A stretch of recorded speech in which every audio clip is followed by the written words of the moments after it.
So you want to get started in the Kingdom Hearts 2 Final Mix Randomizer.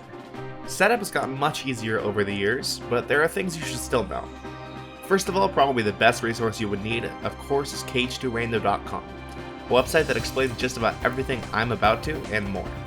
Additionally, there's also a text guide to setting up Rando that's going to explain it much better than I could, and a link to the KH2Rando Discord, which I will also link below. But let me just show you what it is that you're in for.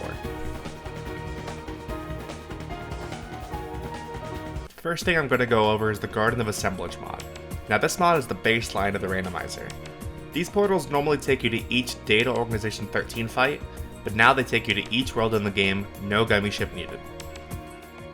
Now traditionally, the main win condition in Rando is to defeat Final Xemnas, but this isn't just as simple as going through one that never was to go through the big door at the end.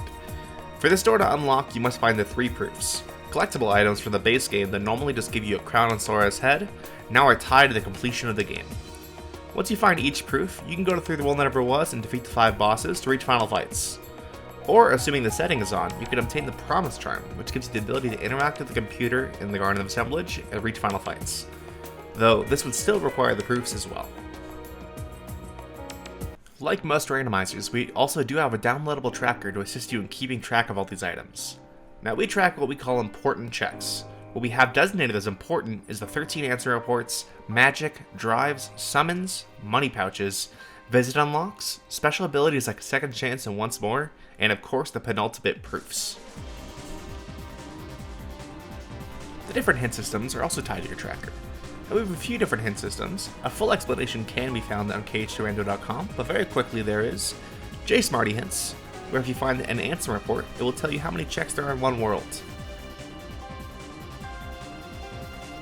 Shenanigans hints, not utilizing reports, but instead having each world count up as you gain checks, and once you have all the important checks in that world, that number turns blue.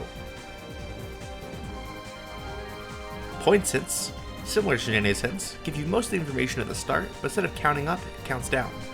Each check can be assigned a point value, and you can see those total points in each world, and it subtracts those points as you gain those checks, until that number turns into a blue 0 when there are no more important checks. So if each important check has a point value of 1, then the number just tells you how many important checks in each world from the start. There's also path hints, an advanced hint system, which gives you hints based off of the checks you'd find in each world. This one you should really read the explanation on the website, as it would take a long time for me to adequately explain. Finally, there is spoiler hints, where each report reveals all of the checks in a given world.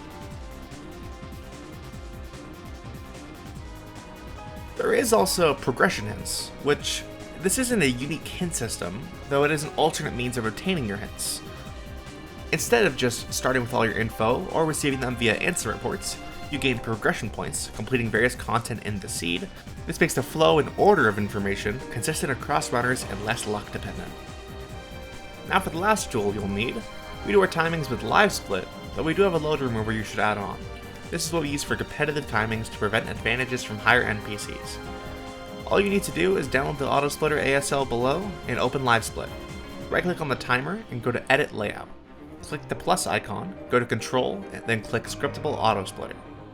Add that ASL file and you can check the start and split boxes, which just auto start the timer when you select yes to start the game, and auto splits when you kill Final Xemnas.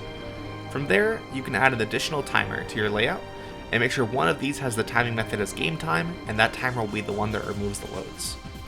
With all these tools together, you can get started racing and participating with the Kingdom Hearts 2 Final Mix Randomizer.